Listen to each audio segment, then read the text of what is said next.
Hello day students, कैसे हैं आप सभी। आशा है आप सभी बढ़िया होंगे। फिर से स्वागत है आपका आपके यूट्यूब चैनल देसी सोलह में। आज की क्लास के अंदर अपन class 10th maths chapter number 2 जिसका नाम है पॉलिनोमियल यानी कि बहुपद, वो स्टार्ट करने जा रहे हैं। तो कैसे हैं आप सभी।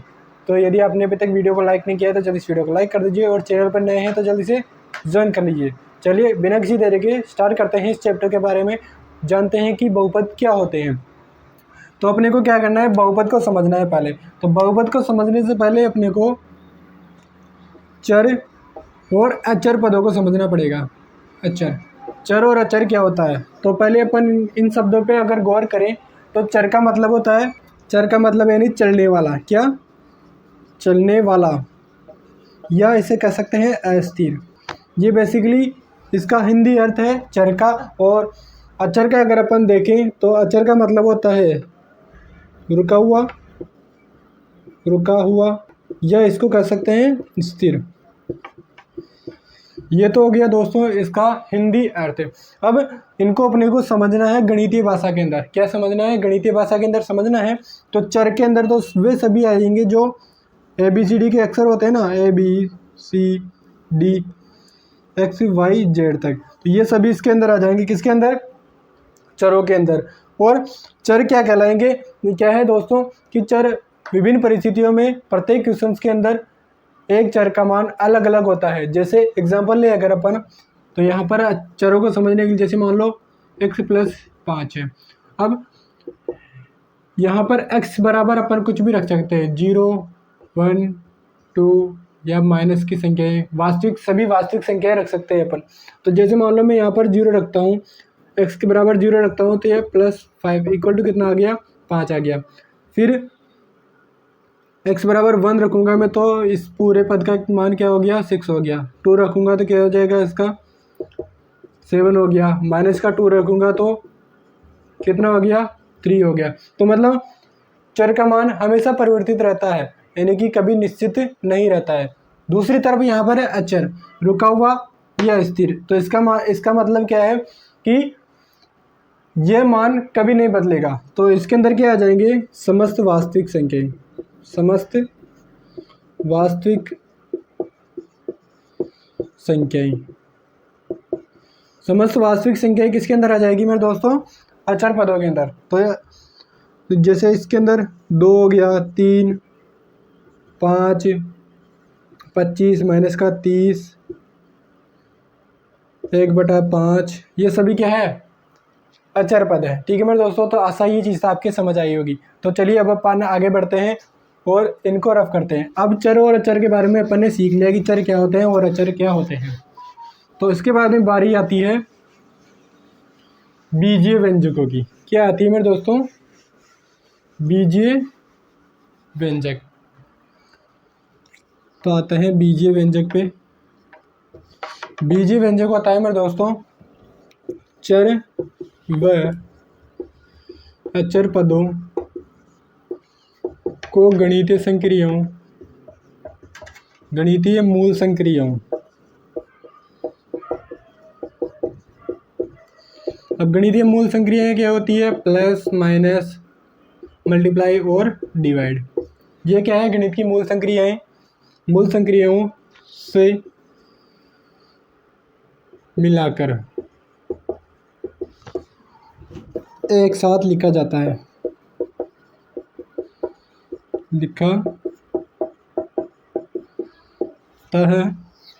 बीजीय व्यंजक कहलाते हैं।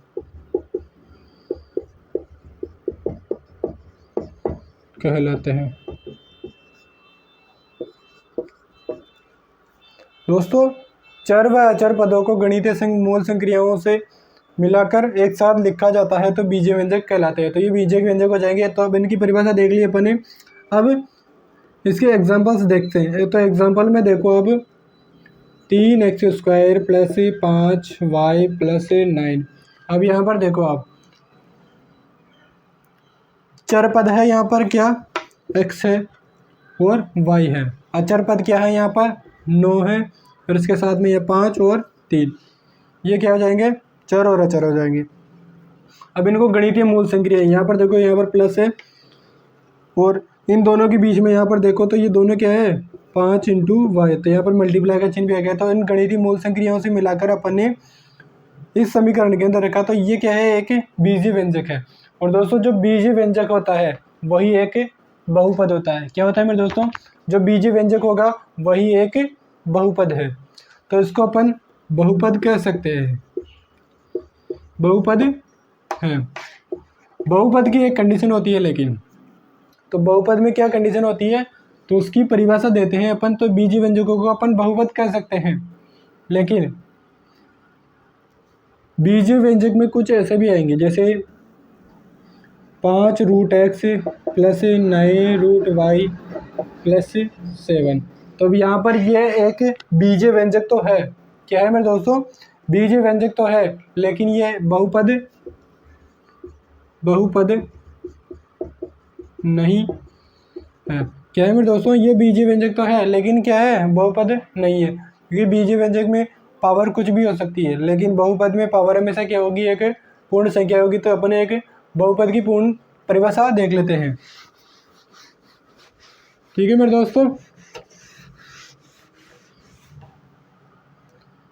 तो यहाँ पर बहुपद की परिभाषा देखते हैं अपन। बहुपद चर व अचर पदों को गणितीय मूल संक्रियाओं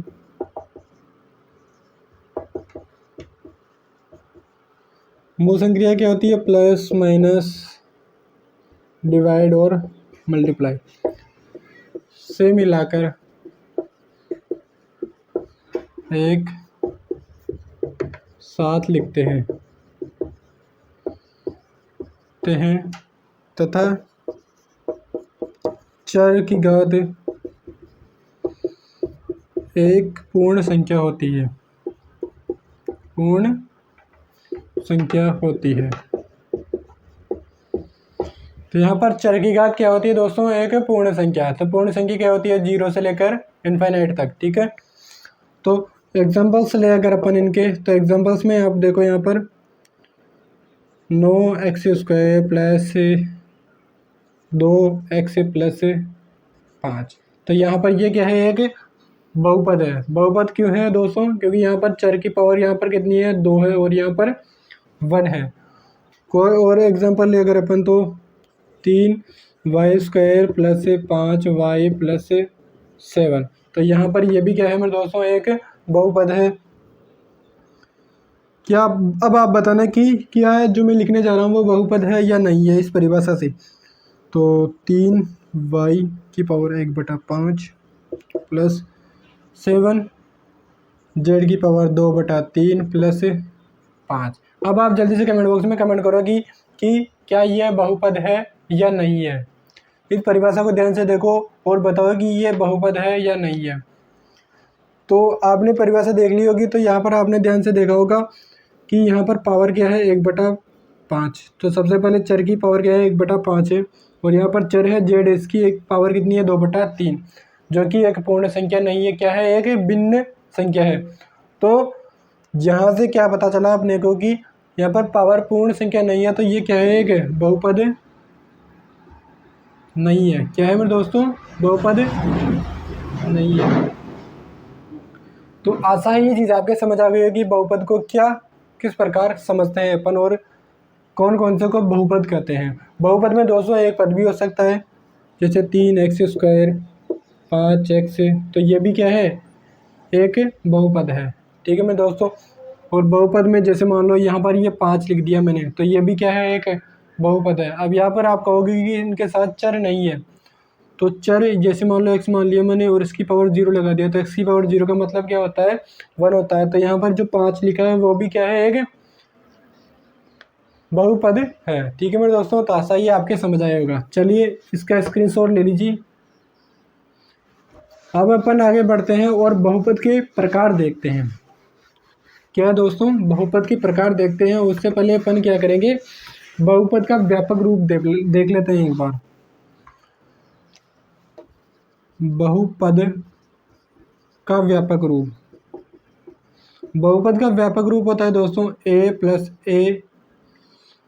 a1 plus a2x plus a3x² plus a4x³ plus ऐसे करते करते an x की पावर n। तो यहाँ पर ये क्या है, एक बहुपद का व्यापक रूप है जहाँ पर a1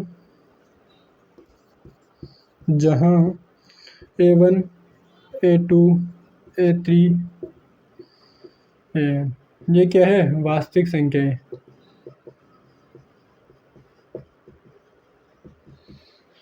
ये तो क्या है, वास्तविक संख्याएं।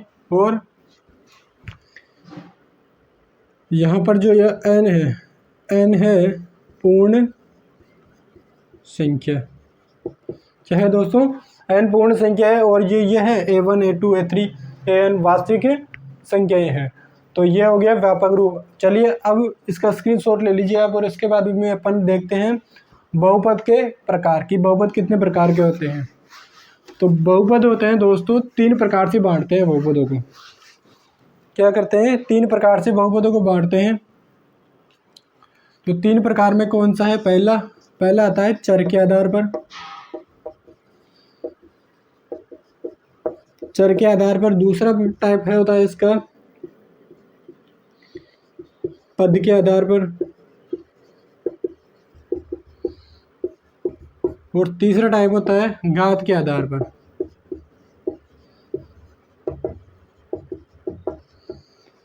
तो यहाँ पर चर के आधार पर दोस्तों कितने होते हैं? 3 प्रकार के होते हैं। अब चरों के अंदर क्या आ जाएगा? ABCD आएगी, मतलब पक्की।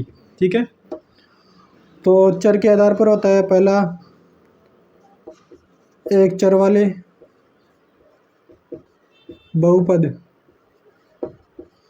एक चर वाले बहुपद। दूसरा होता है 2 चर वाले बहुपद। और तीसरा होता है 3 चर वाले बहुपद। 3 चर वाले बहुपद। तो ये तो हो गया चर के आधार पर। इसके बाद में पद के आधार पर। पद के आधार पर मतलब पद के आधार पर होता है एक पदी। पहला होता है एक पदी बहुपद। दूसरा होता है द्विपदी बहुपद। और तीसरा टाइप होता है त्रिपदी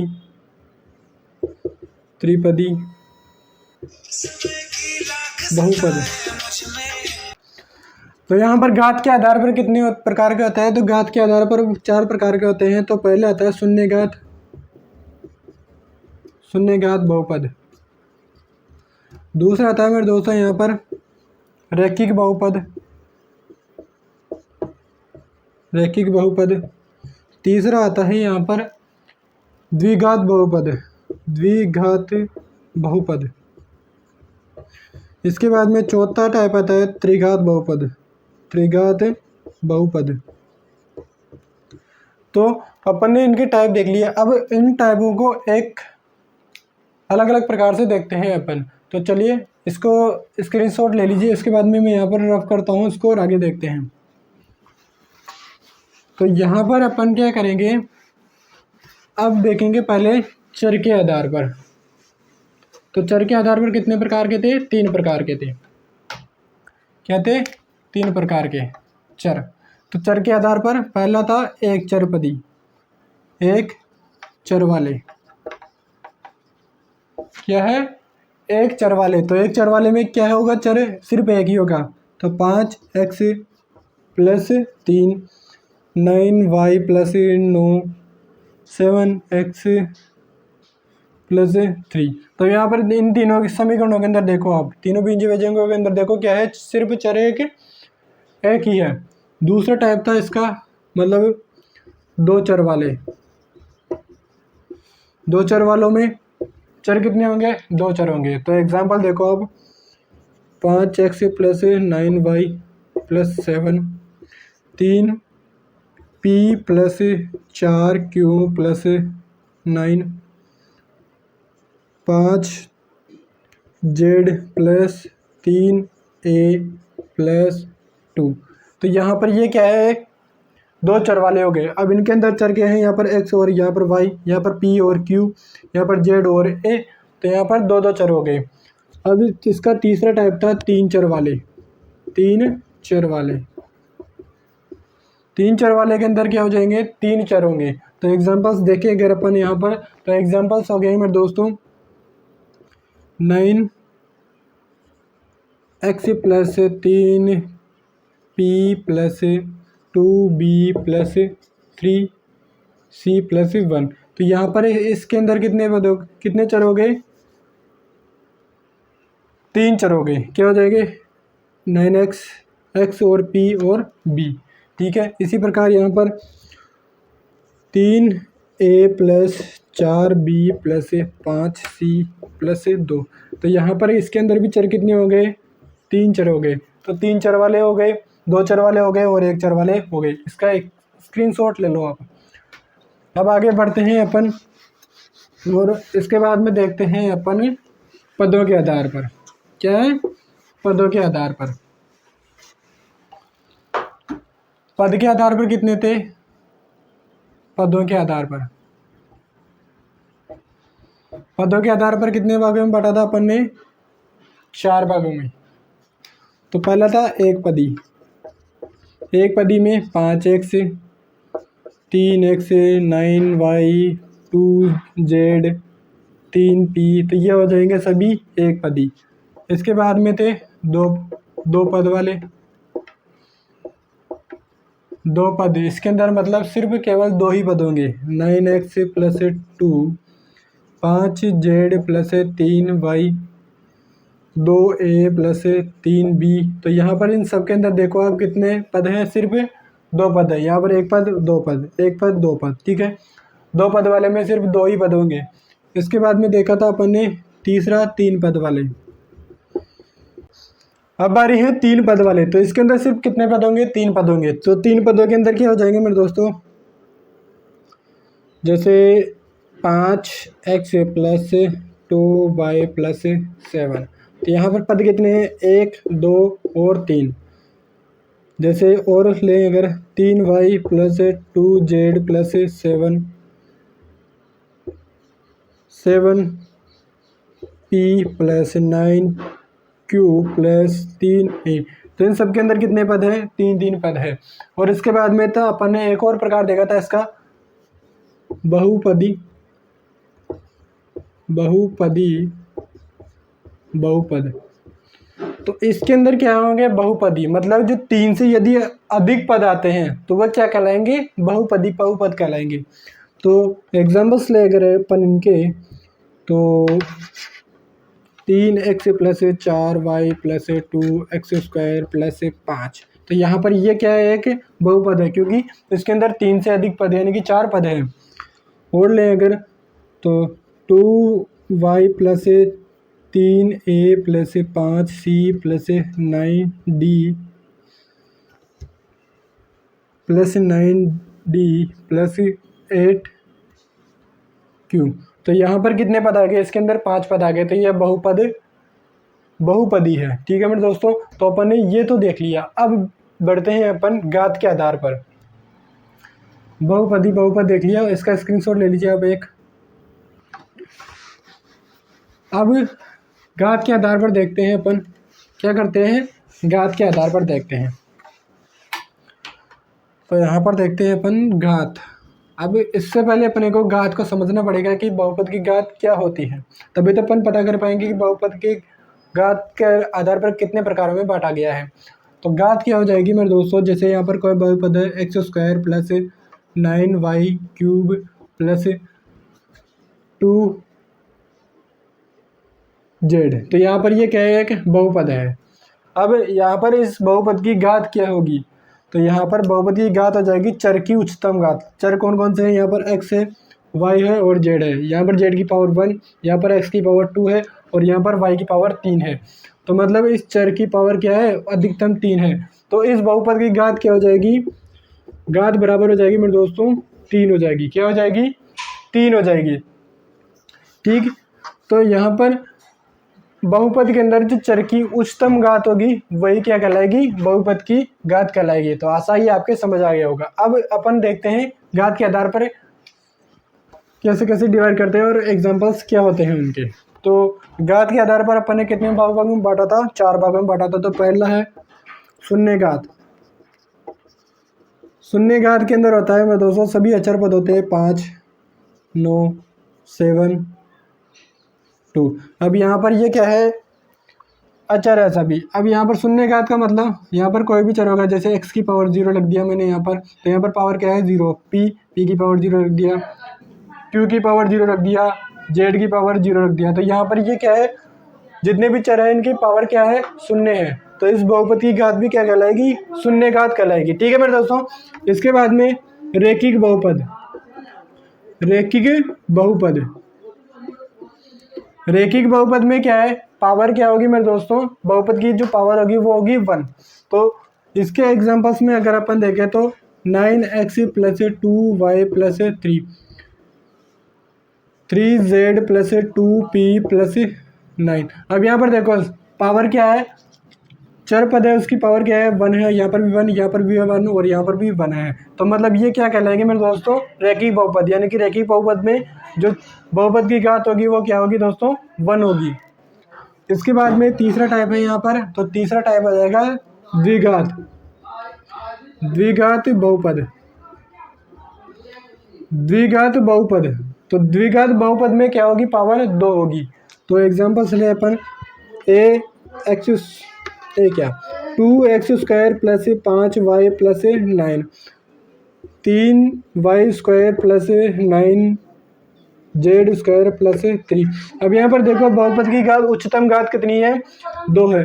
x की पावर 2 है, तो यहाँ पर पावर कितनी है, 2 है। तो ये द्विघात बहुपद है। यहाँ पर चर देखो y और z है, इन दोनों में पावर उच्चतम पावर क्या है, 2 है। तो ये भी क्या है कि द्विघात बहुपद है। तो आशा ही आपके समझ आ गया होगा। इसके बाद में तीसरा टाइप देखते हैं अपन। तो चौथा टाइप था यहाँ पर, चौथा टाइप क्या था, त्रिघात। त्रिघात बहुपद। त्रिघात बहुपद के अंदर घात क्या हो जाएगी, 3 हो जाएगी। तो 9x³ + 2x² + 5x + 3। अब यहाँ पर देखो बहुपद की पावर कितनी है, उच्चतम। यानी कि जो x की पावर है, चर की पावर कितनी है, यहाँ पर 3 है, यहाँ पर 2, यहाँ पर 1 है। तो उच्चतम पावर कितनी है, 3 है। तो यहाँ पर इस बहुपद की घात क्या हो जाएगी, 3। तो यह हो जाएगा त्रिघात बहुपद। 9x की पावर 3, क्या मैं इसको बहुपद बोल सकता हूँ? तो यहाँ पर आप परिभाषा से ध्यान से देखो तो पावर कितनी है, 3 है और एक पूर्ण संख्या है। तो अर्थात ये क्या है, एक बहुपद है। बहुपद क्या हो सकता है, एक पदी भी हो सकता है। तो यहाँ पर सिर्फ ये एक पदी है और पावर कितनी है इसकी, 3 है। तो ये भी एक बहुपद हो गया। तो आशा है दोस्तों आज की वीडियो के अंदर आपको जो जो नॉलेज मैंने दिया है वो आपके समझ आया होगा। यदि आपको वीडियो पसंद आई है तो जल्दी से वीडियो को लाइक कर दीजिए। चैनल पर नए हैं तो जल्दी से चैनल को ज्वाइन कर लीजिए। फिर से मिलेंगे नेक्स्ट वीडियो के अंदर इसके आगे के टॉपिक के साथ। जय हिंद, जय भारत, जय सिया राम।